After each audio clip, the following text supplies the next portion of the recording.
Baik, ya kita mulai ya. Assalamualaikum warahmatullahi wabarakatuh.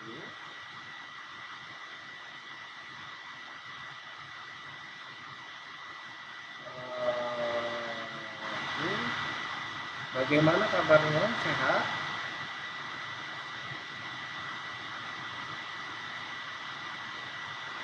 Semoga sehat selalu ya anak-anak Bapak ya. Hari ini kita pertemuan pertama di kelas T, ya, kelas 7 semuanya yang Bapak ambil kelas 7 C, D, E, dan C, D, E, F, dan G ya. Ini pertemuan pertama kita. Ini muka Bapak nih. Muka Bapak nanti kalau misalnya ke sekolah dari Bapak muka Bapak seperti ini ya. Jadi jangan sampai salah orang. Paham? Baik. Selanjutnya kita bahas tentang materi kita yang sebelumnya. Sudah dibaca belum materi Bapak yang Bapak bagikan di bahan ajar dan di grup? Sudah? Ada kesulitan? Tidak ada? Ada pertanyaan? Tidak ada juga. Baik, kalau gitu kita lanjut. Ya, kita review materi kita yang minggu lalu ya. Materi kita minggu lalu tepatnya dari pertemuan pertama sampai dengan pertemuan 5, yaitu perangkat keras komputer. Ya. Nah, kita pendahuluan nih. Dahulu kala, apa jadi kayak ngomong? Dahulu kala, komputer itu ukurannya sangat besar, ya. Ditempatkan pada satu atau dua ruangan yang luasnya 167 meter persegi. Ini seperti kalau di rumah itu seperti kalau di kelas itu seperti dalam satu kelas. Jadi ukurannya sangat amat besar. Contoh, ini adalah komputer ENIAC. Apa itu ENIAC? ENIAC merupakan singkatan dari Electronic Numerical Integrator and Computer. Itu singkatannya ya. Sangat berbeda jadi dengan komputer yang sekarang. Apa sih perbedaannya? Dahulu itu sangat besar, alat-alatnya sangat besar bahkan sulit untuk dipindahkan. Nah, saat ini zaman kekinian, era yang saat ini, itu komputer sangat amat mudah untuk dibawa kemana-mana. Kenapa? Karena itu digunakan oleh berbagai macam bentuk device komputer, seperti komputer yang ada di smartphone, di HP, kemudian komputer-komputer yang ada di Indomaret, Alfamart, atau ada di dalam sebuah komputer yang ada di dalam sebuah motor atau mobil dan lain sebagainya. Jadi sangat berbeda komputer yang dahulu dengan komputer saat ini.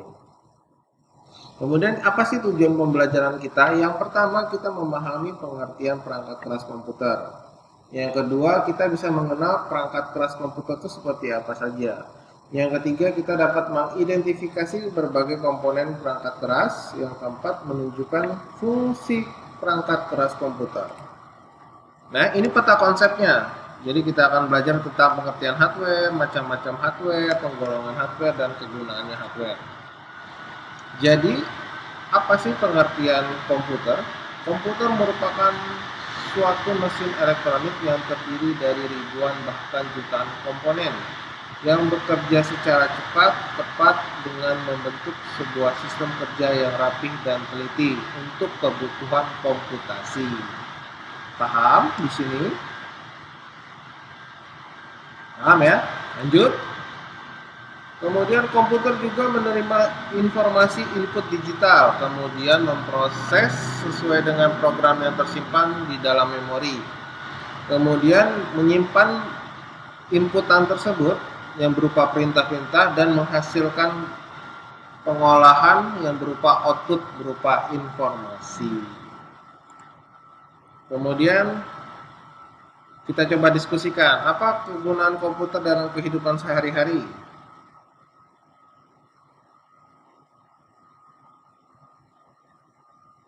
Nanti ini didiskusikan ya di rumah ya. apa kegunaannya, kemudian peralatan komputer yang dipakai sehari-hari dan fungsinya apa, nanti didiskusikan. Kemudian sekarang pengertian perangkat keras. Perangkat keras atau hardware itu merupakan suatu bagian fisik yang dapat dilihat dan disentuh yang terdapat dalam suatu komputer. Gitu. Itu pengertian perangkat keras komputer. Oke, ada pertanyaan di sini?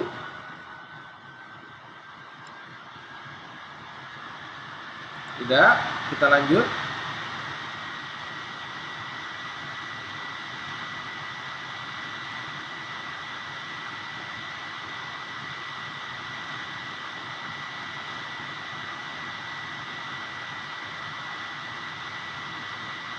Ada pertanyaan tidak?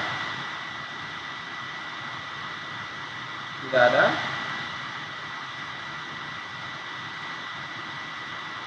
Baik, kalau tidak ada kita lanjut ya. Kemudian ini, bagian-bagian kita masuk ke bagian-bagian hardware-nya. Secara fisik, komputer itu terdiri dari 3 bagian. Yang pertama itu CPU atau CPU, yang merupakan merupakan singkatan dari Central Processing Unit.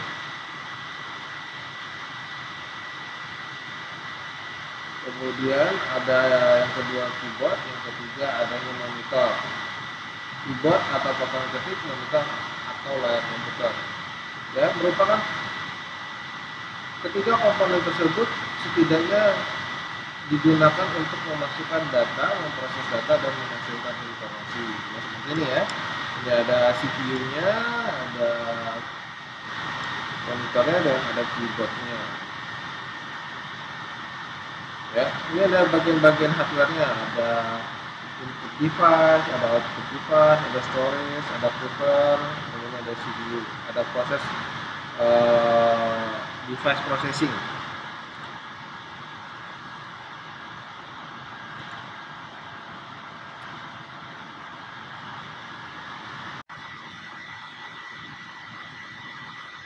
Sampai di sini ya tadi ya. Selanjutnya nih, pembagian hardware komputer itu terdiri dari 5. Yang pertama input, yang kedua proses, yang ketiga output, yang ketiga booting storage atau storage device, yang kelima adalah peripheral ya, atau unit tambahan. Nah, yang pertama kita bahas tentang unit masukan input device. Input device ini berfungsi sebagai media untuk memasukkan data dari luar ke dalam suatu memori dan proses yang diolah guna menghasilkan informasi yang dibutuhkan atau dibutuhkan. Contohnya seperti apa sih? Nah, ini contoh seperti mouse, touchpad, pointing stick, keyboard, dan trackball. Ini contoh-contoh dari input device. Kemudian berdasarkan sifatnya, peralatan input itu digolongkan menjadi 2. Yang pertama inputan langsung, yang kedua inputan tidak langsung. Kalau inputan langsung itu contoh seperti keyboard, mouse, touchscreen, light pen, digitizer, graphic tablet, dan scanner. Sedangkan yang tidak langsung itu seperti punch card, disket, hard disk juga termasuk. Nah, ini adalah contoh punch card. Nah, punch card ini kalau misalnya ada yang pernah menginap di hotel, itu biasanya ayah dan ibu diberikan kartu khusus untuk masuk ke dalam kamar. Nah, kartu itu juga mirip seperti punch card fungsinya. Ya. Nah, kemudian kita masuk ke proses device atau unit pemrosesan. Di unit pemrosesan ini ada beberapa bagian. Yang pertama ada prosesor.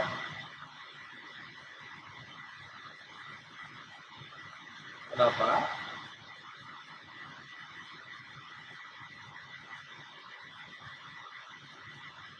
Unit pemrosesan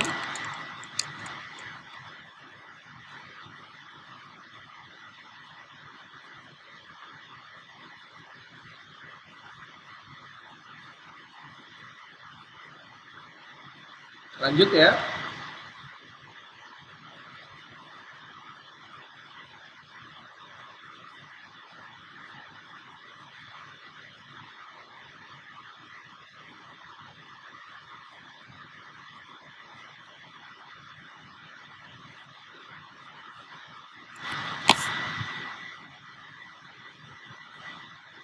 Prosesor merupakan komponen komputer yang berfungsi sebagai pengendali pekerjaan komputer atau bisa dibilang otaknya komputer.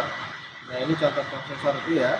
Ini ada Intel Core i3, Intel Core i5, Intel Core i7, kemudian ada Intel Core i9 dan lain sebagainya. Kemudian ada juga motherboard. Juga motherboard merupakan papan sirkuit yang berfungsi sebagai tempat terhubungnya semua komponen komputer. Kemudian ada juga RAM. RAM merupakan media penyimpanan yang bersifatnya sementara. Ini contohnya ada RAM seperti ini. Kemudian ada tipe RAM seperti USB RAM, DDR1, DDR1, DDR2, DDR3, dan sekarang ada yang namanya DDR4. Yang membedakan antara DDR ini, RAM dengan DDR ini adalah teknologinya dan kemampuannya. Kemudian ada juga unit proses VGA namanya. VGA ini merupakan singkatan dari video grafik adapter. Merupakan kartu grafis yang berfungsi sebagai perantara untuk menerjemahkan perintah pekerjaan yang tampil ke layar monitor. Itu adalah VGA. Oke. Kemudian ada lagi unit prosesan yang yaitu power supply. Power supply merupakan perangkat keras komputer yang merubah arus AC menjadi DC dan menstabilkan voltase aliran listrik yang menuju ke dalam komputer secara otomatis.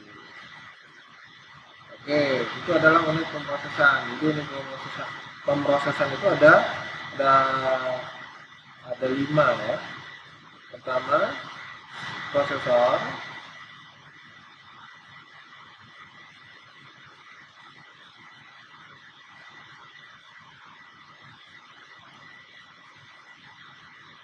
Oke, Bapak ulangi ya.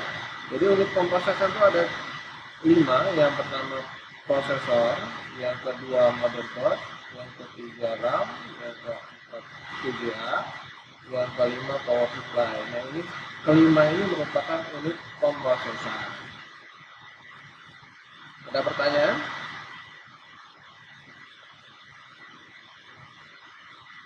Lanjut ya.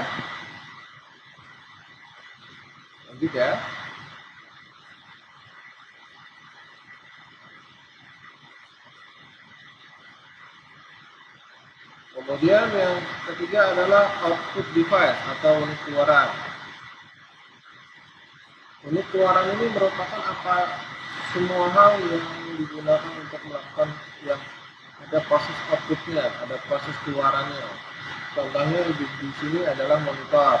Monitor ini proses keluarannya itu merupakan gambar, ya, gambar atau grafis.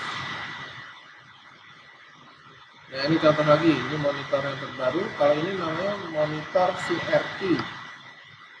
Kalau di rumah masih menggunakan TV tabung, ini juga sama prinsip kerjanya monitor tabung ini. Nah, sedangkan yang ini adalah TV monitor LED atau LCD, ya, yang terbagi menjadi 2, yang pertama 4K dan 8K. Di sini terlihat jelas perbedaannya antara 4K dan 8K, di mana yang 8K lebih kontras, warnanya lebih terang, lebih realistis. Kemudian ada lagi unit keluaran speaker, tentunya untuk mengeluarkan suara. Ya, speaker itu seperti ini bentuknya. Kemudian ada lagi nama printer yang berfungsi sebagai pencetak suatu data atau file berbentuk digital dirubah menjadi bentuk fisik. Nah, sedangkan yang ini adalah printer 3 dimensi. Apa perbedaan printer yang biasa dengan printer 3 dimensi? Perbedaannya kalau misalnya printer biasa itu dihasilkan dalam bentuk kertas saja, sedangkan printer 3 dimensi ini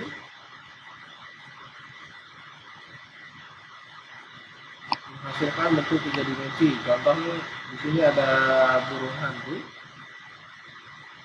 ya, ada manuk burung hantu. Ini merupakan hasil cetakan dari printer 3 dimensi. Kemudian ada lagi nih namanya plotter. Plotter merupakan perangkat yang berbentuk besar, digunakan untuk mencetak gambar yang memiliki ukuran besar juga. Nih misalnya nih adik-adik keluar kemudian melihat banner di jalan yang besar itu, nah itu dicetaknya menggunakan plotter ini.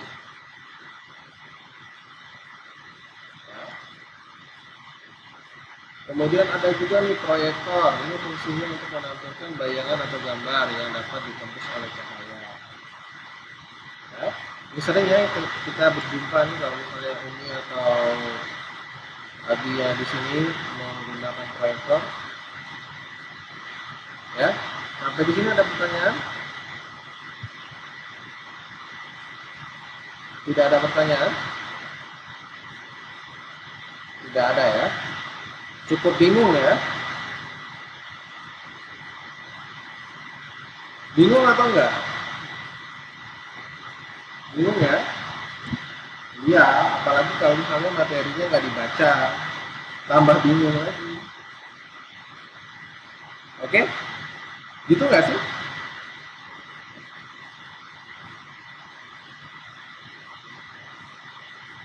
Ya, sudah kalau gitu. Ada pertanyaan tidak? Tidak ada. Ya udah kalau gitu Bapak rasa Bapak cukupkan hari ini supaya tidak tambah bingung. Oke? Oke. Baik, kita akhiri pertemuan hari ini, sampai jumpa lagi minggu depan. Jangan lupa belajar lagi ya, materi yang Bapak berikan dibuka kembali, dibaca. Oke. Sampai jumpa minggu depan. Bapak akhiri pertemuan hari ini. Assalamualaikum warahmatullahi wabarakatuh.